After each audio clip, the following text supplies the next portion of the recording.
130K.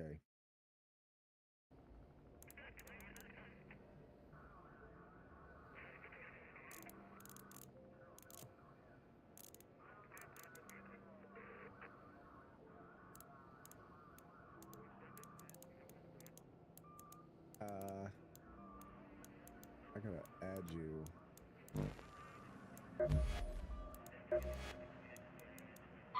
Okay.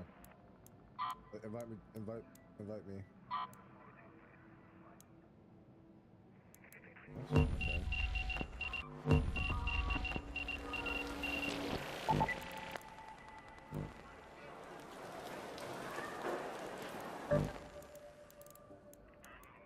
Good to go? Yeah. Let me know.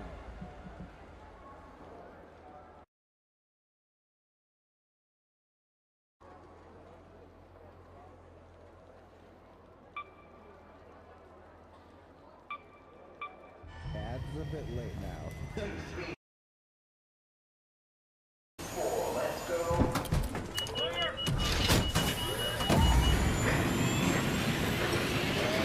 Missed it, Keenan. You just missed it.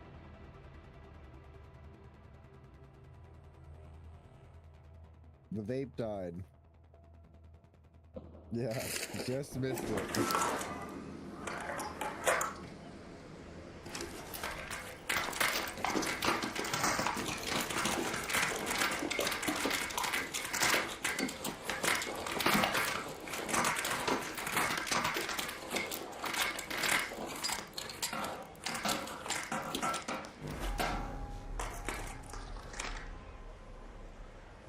I don't need the anvils because I can build those.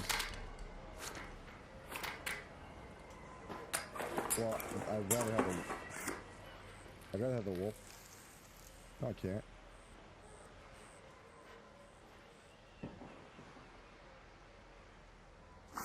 What was the point of bringing the hatch key if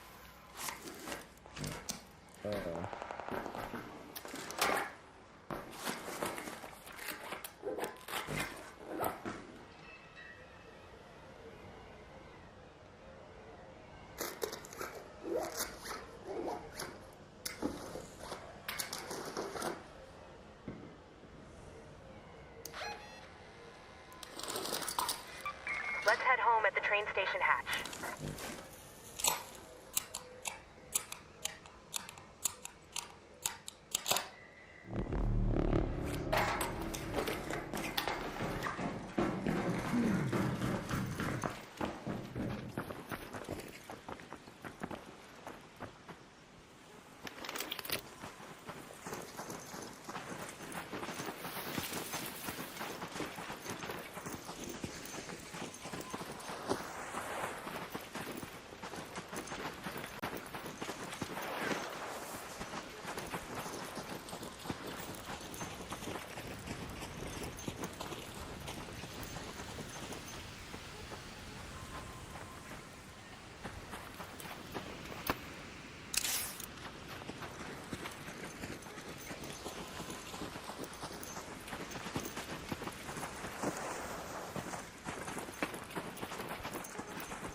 someone just died over there?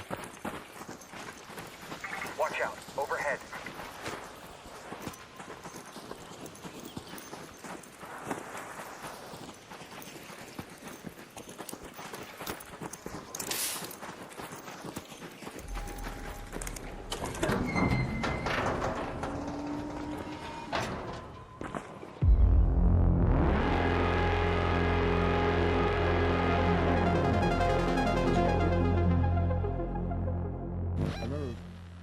I remember back when I was playing, I don't know if it still does it, but it used to bug out to where the second player couldn't leave.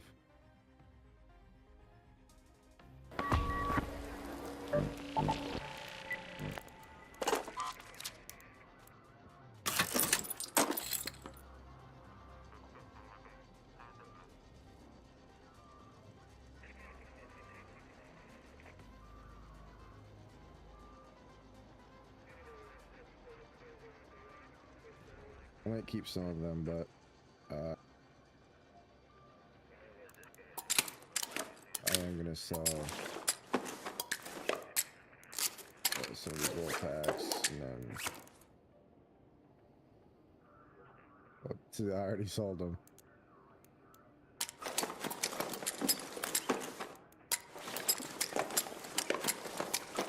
You said what? With what?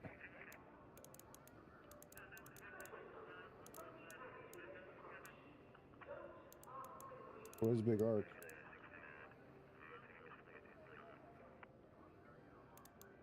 I've never fought it.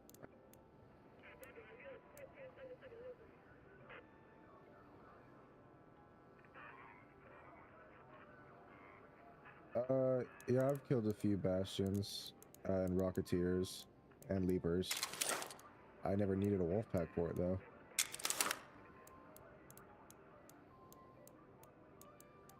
I just spammed it with regular explosives.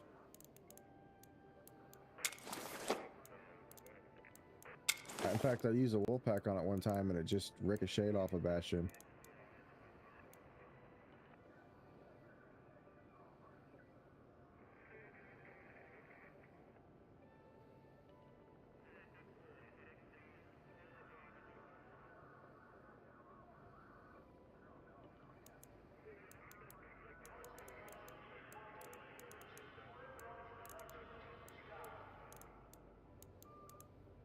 I mean, up to you. I don't really care. I mean, I use anvils a lot. It's the gun I use the most. Anvils and Torrentes. Yeah, they're the best for PvP.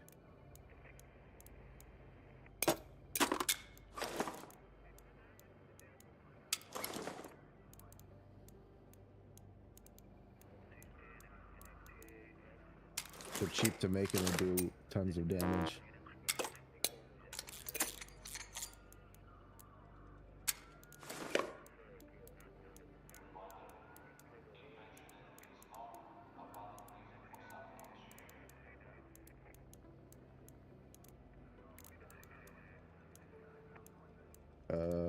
I don't really care. I'll most likely use the anvils more often. The wolf packs might just sit in my stash.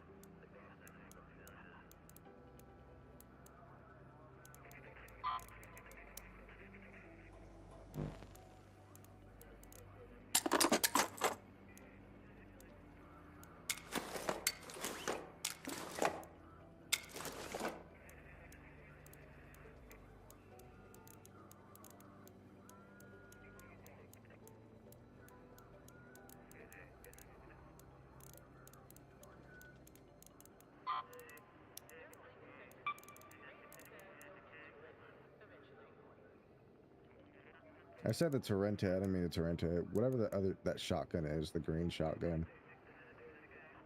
El Toro, there we go. I knew it was a T.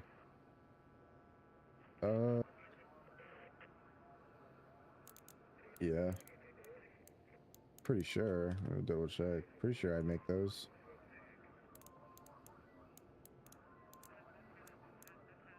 Yeah, I make El Toros. Okay, what else to sell?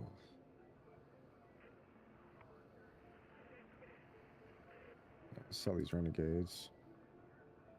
Renegade. Renegade. I don't have enough yet. That's why I'm still selling stuff.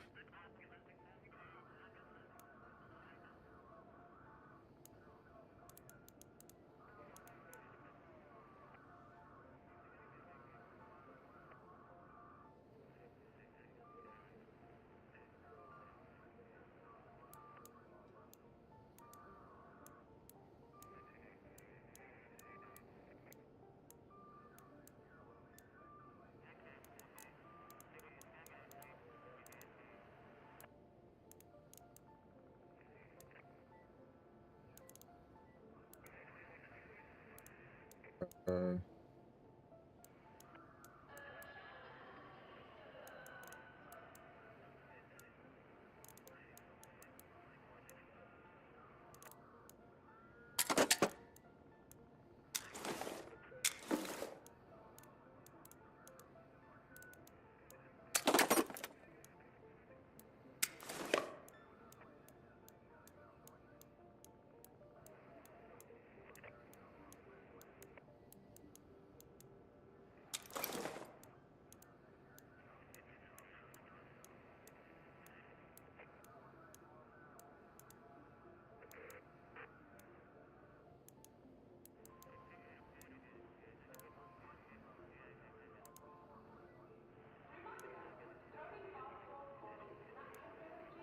Alright, I just expanded.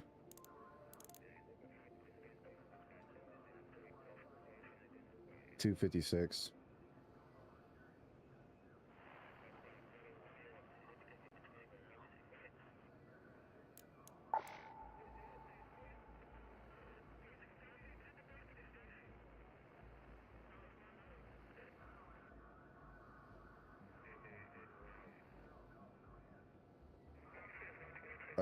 I have... Yeah.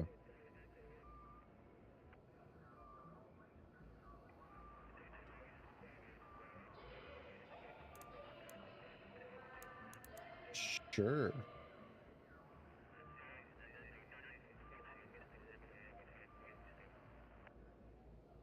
Alright, how much more space do you need?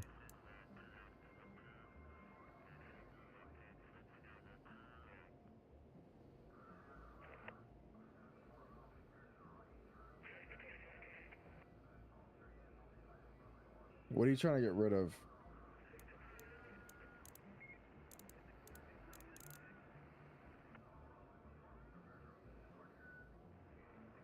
Okay, so I'll take the key cards and the anvils. You can give me the wolf packs, but they're probably just gonna sit in my stash because I barely ever use them.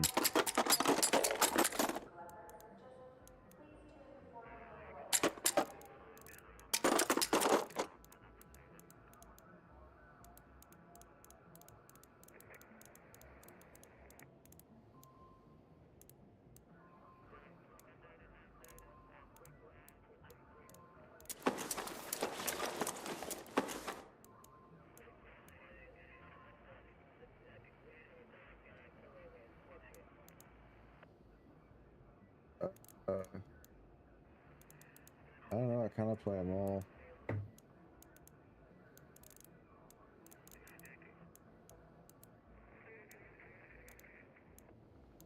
I think I mostly play Blue Gate,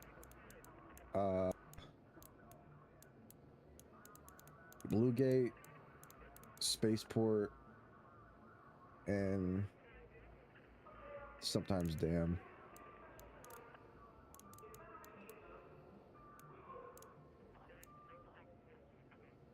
When I'm feeling really ballsy, I'll play Stella Montes, but that's rare.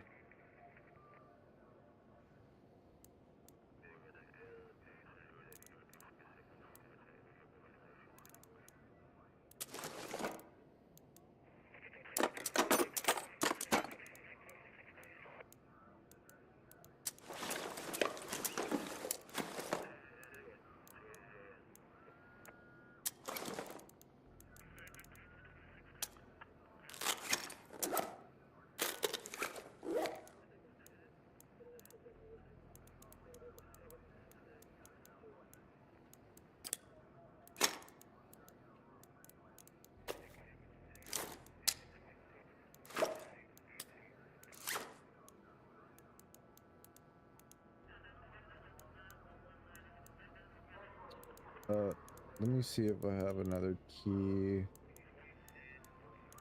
I do, okay. It's my last key.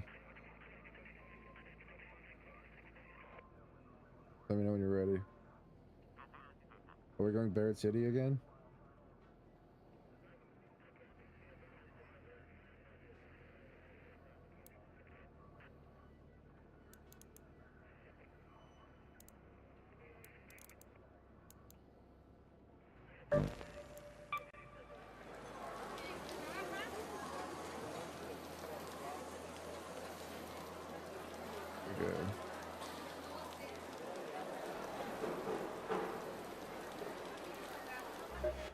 Okay. Sorry, I'm getting this heavy ammo in there. Okay.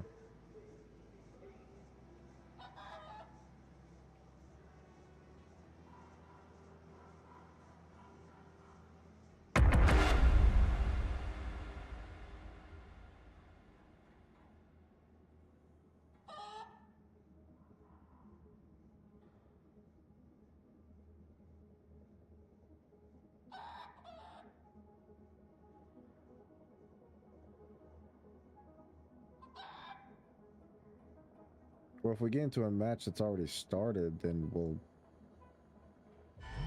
have a higher chance of running into people.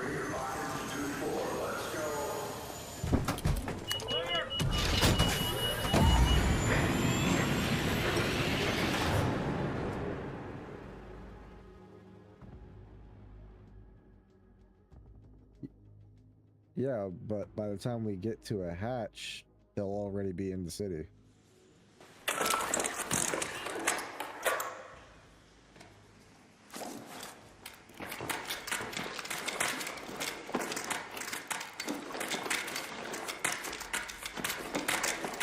Gosh, damn, you got some of the randos.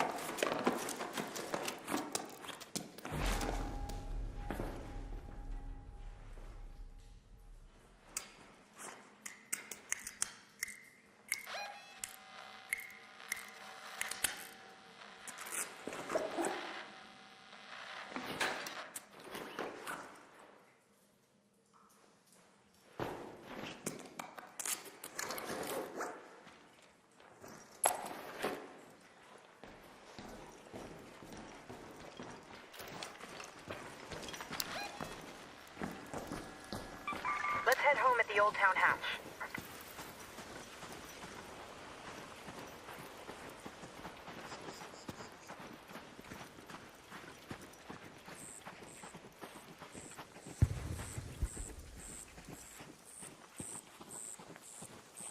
Bro, I walk faster than you over encumbered.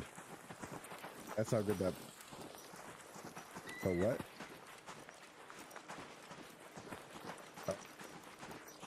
This is snitch. Danger. Snitch.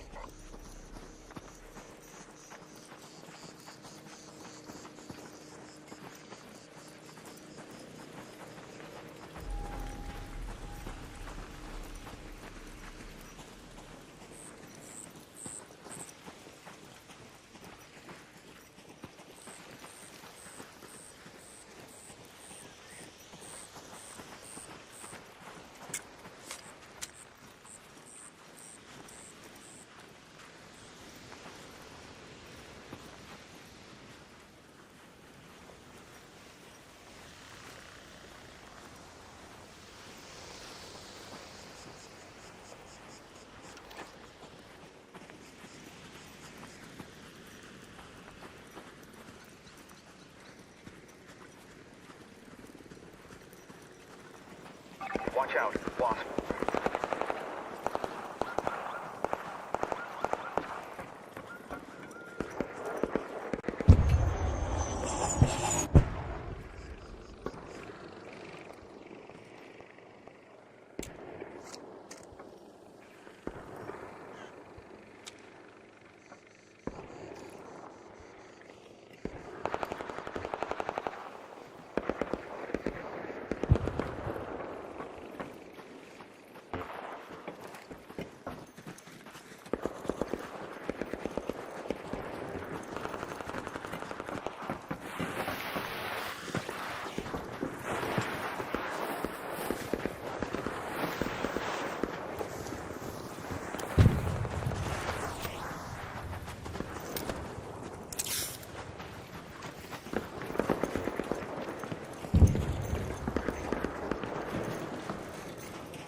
There.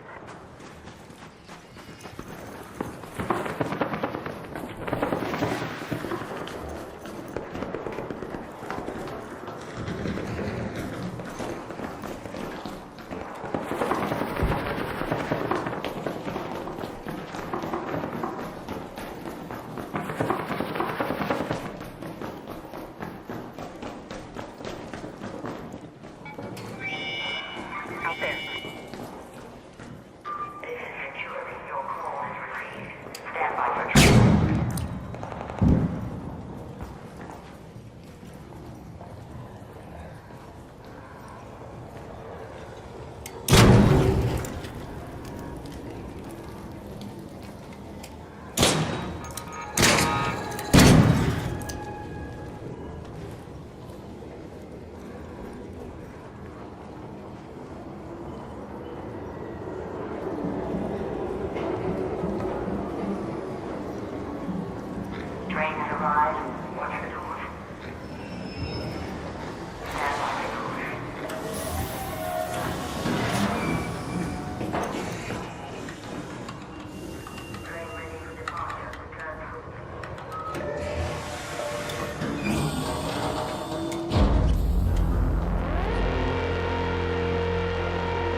So I'm going through the guns to get rid of the lowest durability ones.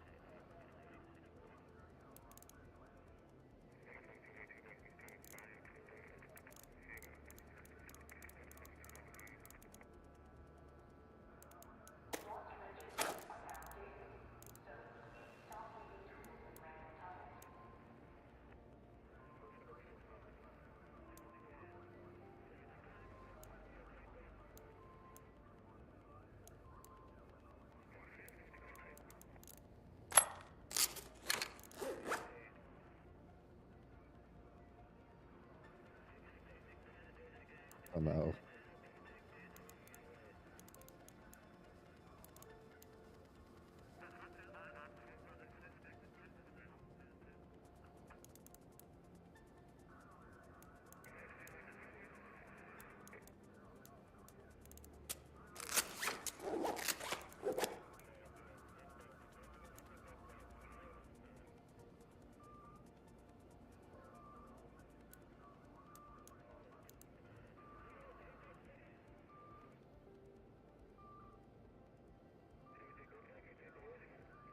Okay.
You said bring one with a silencer?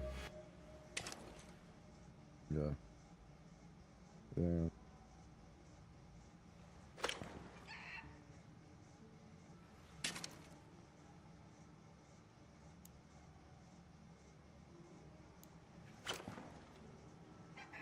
Negative.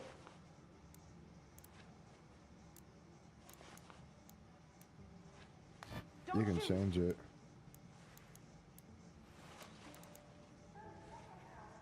Go to Raider. Customization. Yo. Oh, no. You have to go to settings. And then go to...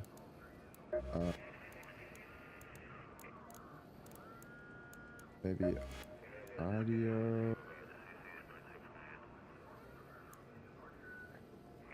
Yeah, go to audio, Raider voice beta.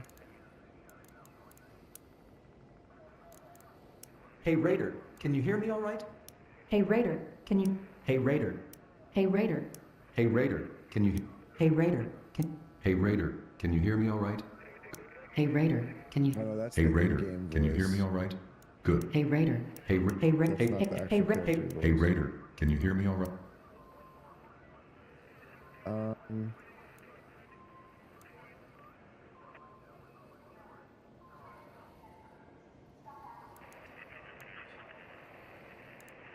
It may be connected to body type. You might have a female body type.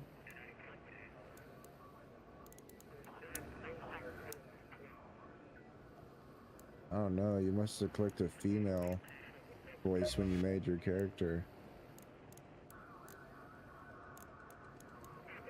Might just be screwed. Just chopped.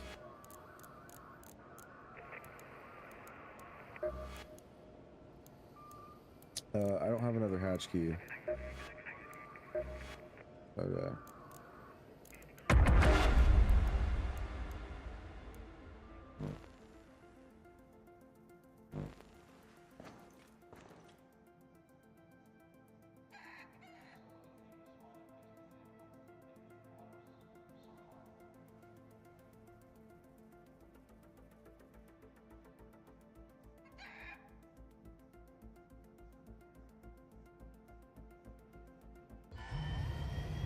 Closing rails, reruns, go forklift, then the chargers.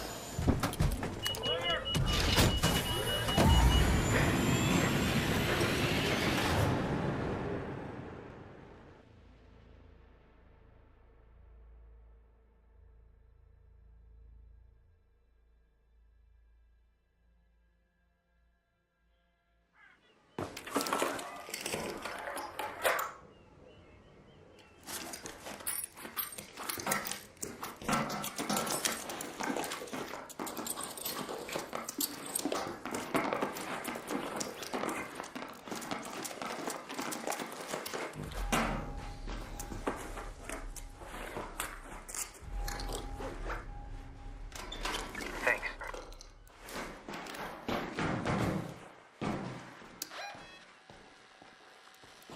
Head home at the train station hatch.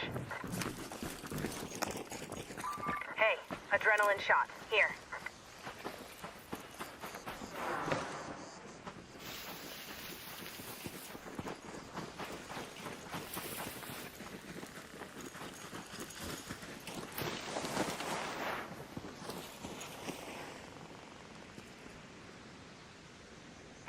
There. Raider, over there.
sir. Appreciate the loot.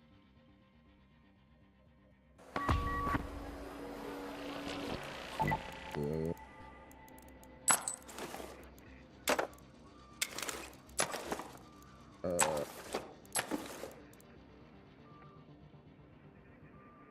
honestly, after you prestige, some of the stuff I can just give back to you. Especially like these wolf packs. I'm probably never gonna use these wolf packs.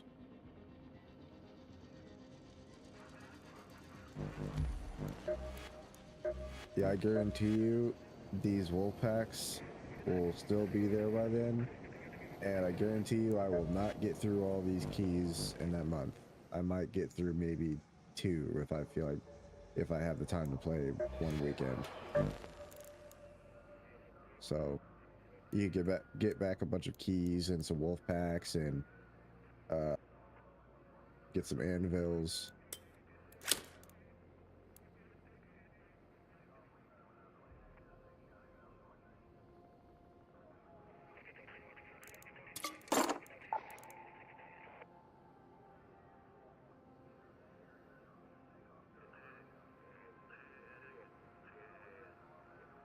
Yeah, give you some of these renegades, give you back these Torrentes.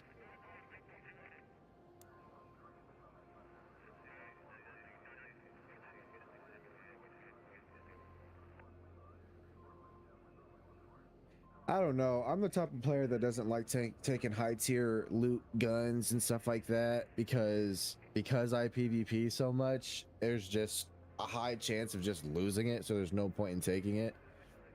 I'm kind of like the efficient PvP player. I just like taking the cheap anvil with the El Toro. It's the cheapest. It's the best PvP combo because you can just keep making more, and they do so much damage. Like that Bobcat and the Torrente and Hole Cracker. Like there's like almost in PvP at least. There's never going to be a situation where I need those. I can take out a team by myself with an anvil and an El Toro.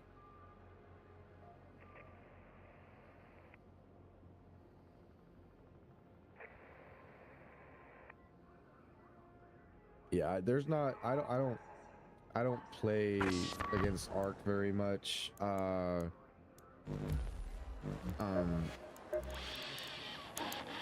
Like I wouldn't be opposed to it. It's just it's not something I'm gonna go out and look to do. But if the group wants to do it, I'll go and do it, and I'll enjoy it. But I don't know. I like popping heads more than I do popping freaking wings off of a Ark or throwing away half a loadout worth of ammo to kill a huge Ark.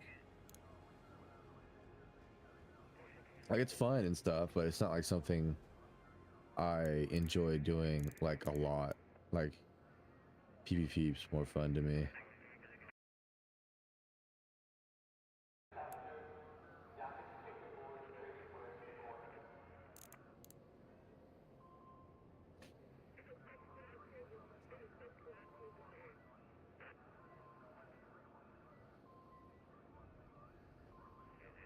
Yeah, almost all of my high tier loot I've gotten off of niggas' bodies. That's like I guarantee you half my blueprints are from looting niggas that I killed. Which sounds really bad, but I didn't engage first. And the times I did engage first, it was only because I told them to back away and they didn't back away. So it's not like I'm hunting niggas to ruin their days or anything. But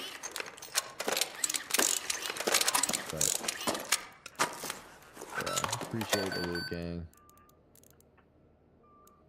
I'm gonna probably watch an episode of this show and then head to bed. All right, love.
a CPU that looks anything like that. That's it. That's the CPU. So the bare die is exposed. It's got like this, looks like it's an aluminum, like mounting plate thing that is then screwed into what would normally be the mounting plate for the socket where the CPU would fit. The back plate's normal, but hold on, here we go. This is it. What even are these things? How would you be expected to install them? So our story begins with a word from our sponsor, Corsair. Corsair's Hydro X series of custom water cooling components has great performance, RGB, etc., etc. You're gonna find out a lot more about it as the video progresses because we're gonna be using a Hydro X setup to cool this. Okay, not this. This is a motherboard, but inside this box is something the likes of which I have never seen anything quite like. So this is actually a big long note from Tim, a big fan of the channel and the new local supplier of BGA to LGA 1151 CPUs. And Tim has actually sent us over a whack of these CPUs to check out. And what's interesting about them is that these are laptop processors. So BGA or ball grid array chips that are designed to be soldered directly onto a motherboard and then with, you know, some kind of custom cooling solution applied over top of them, like heat pipes or whatever the case may be. So these are these laptop CPUs, these BGA CPUs that are soldered instead of to a laptop motherboard to this carrier adapter PCB. And then in turn, no wait, okay, so no, this is actually a super thick PCB that the ball grid array CPU is soldered onto, and then there's gonna have to be pass-through traces inside it, which we can't see, and then it's actually just machined out on either side so that this bottom LGA 1151 compatible surface here, full of contact pads, can fit properly in the socket. Wow. There's a couple things that are unique about this solution. One of them is, of course, the adapter, and the second is this piece right here. So this is the Sue PCH, named presumably for Mr. Sue, who is running this operation. Now this does a couple of things. Number one is it takes our custom PCB here and allows us to have it held in place. So there's actually 4 little mounting holes on the corners, and those correspond to 4 little pegs on the inside of this, this adapter plate here. The second thing that it does is it acts as a shim, which is a way of keeping the CPU safe when you're mounting a cooler to it. Now, in the old days, desktop processors, just like their mobile counterparts, had exposed dies like this, but nowadays, in order to keep them from getting cracked while people are, you know, applying heat sinks to them and stuff like that, most manufacturers cover their chips with an IHS or an integrated heat spreader. Now that comes with actually a heat transfer penalty, but it was seen as not being as important as keeping the things from getting cracked and chipped and broken. So this shim that goes around it prevents us from putting a CPU on top of this thing and accidentally having it rock back and forth and chip off a corner or something like that. Now let's have a look at some of the CPU options that are available here. We've got a Core i7-7820HK. That should actually be an overclockable chip. I'm gonna wanna try that one for sure. Next up, we've got a whatever this is and whatever this is. So these are apparently a QL2X and a QL3X. So these are engineering samples that never got formal names. So one of them runs at 2.4 gigahertz base, 3.5 gigahertz boost, and the other is 2.7 base, 3.8 boost. And apparently both of them will overclock in the range of 4.2 to 4.6 gigahertz and stay there. So these are unlocked chips, and you can get them for as little as $80 to $90, which I guess reveals the whole point of all of this, which is that if you happen to have an old Z170 motherboard or something similar, and you want a whole lot of performance for not a lot of money, this could be a very interesting way to do it. The last chip that we've got here appears to be a 7700HQ, and this is a qualifying sample. So most of the CPUs we've got are not legitimate CPUs that were pulled off of boards. These are like qualifying and engineering samples. So this whole thing we're doing is super duper condoned by Intel, I'm sure. I actually have no idea what's pre-installed in the board here, so we'll find that out soon enough. First, I want to just make sure it's working at all. So you're going to notice that I put a very, very small amount of thermal compound on here. That's because the die is very, very small, and we don't need to cover a whole lot of surface area. Now, Mr. Su claims that with this mounting shim here, you can actually install just a normal freaking Intel stock cooler. So I think that's the first thing we're gonna try. I'm gonna be really interested to see what the BIOS reports about this thing.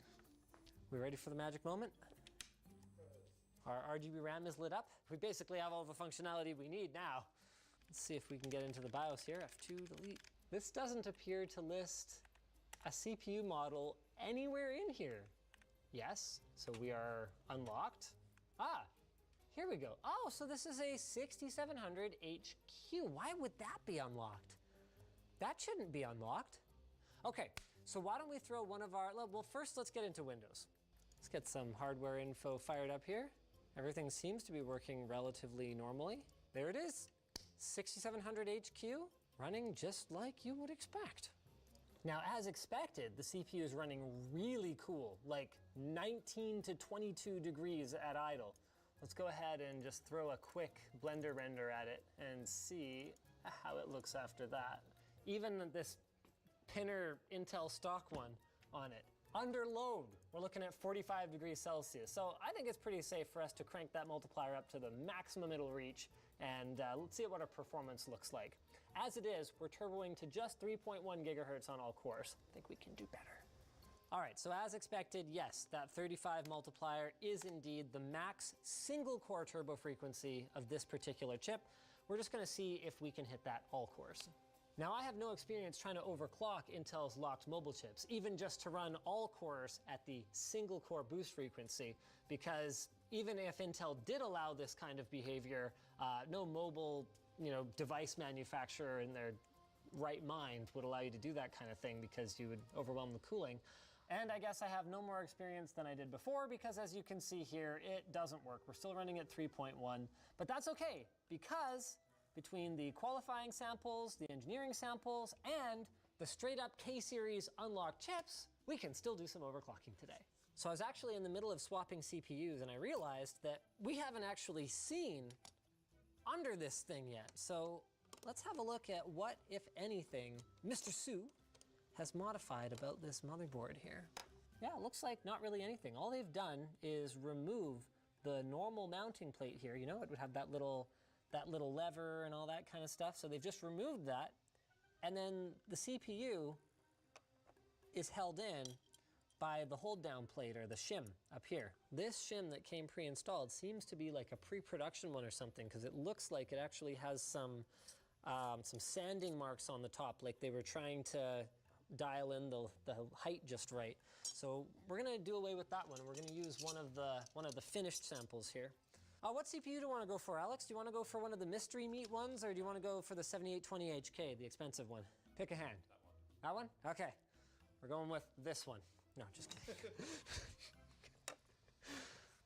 It's a little looser, I think, than a real CPU. I mean, I shouldn't say it's not a real CPU. It is a real CPU. It's a little looser than one that you're supposed to put it. Oh, wow, that's interesting. Okay, so when I removed the mounting plate before, I heard a clank. That's what that was. So here's our original back plate here. So I'm gonna have to hold that on while I install the CPU. So it's a little jankier. That's okay. Back in my starving student days, I would have easily put up with this much jank to save like $100 or whatever. Just a little bit of thermal compound. Yeah, you really don't need a lot on these bare dies. Look at that. Even the amount I put on before, almost all gooped up around the edges there. The good news though, is that means that our mounting pressure was pretty darn spot on, which means the height of their adapter is about right.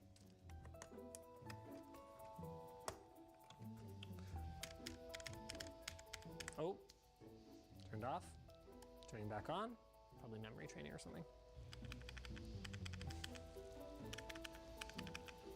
Nothing yet. So here's one thought. Remember how I said I really wasn't sure how tight it was supposed to be because there doesn't seem to be any kind of stopper to prevent you from going ham on this thing? I'm gonna try backing it off a little bit and making sure that the tension feels kind of even, you know? Okay, let's try that. So that didn't help. What I'm gonna do is I'm gonna grab the other one, the one that was in my right hand, and we're gonna give that one a shot. LTT shirts, also a thermal paste wipe. LTTstore.com. To be clear, I'm not actually recommending rubbing a shirt all over a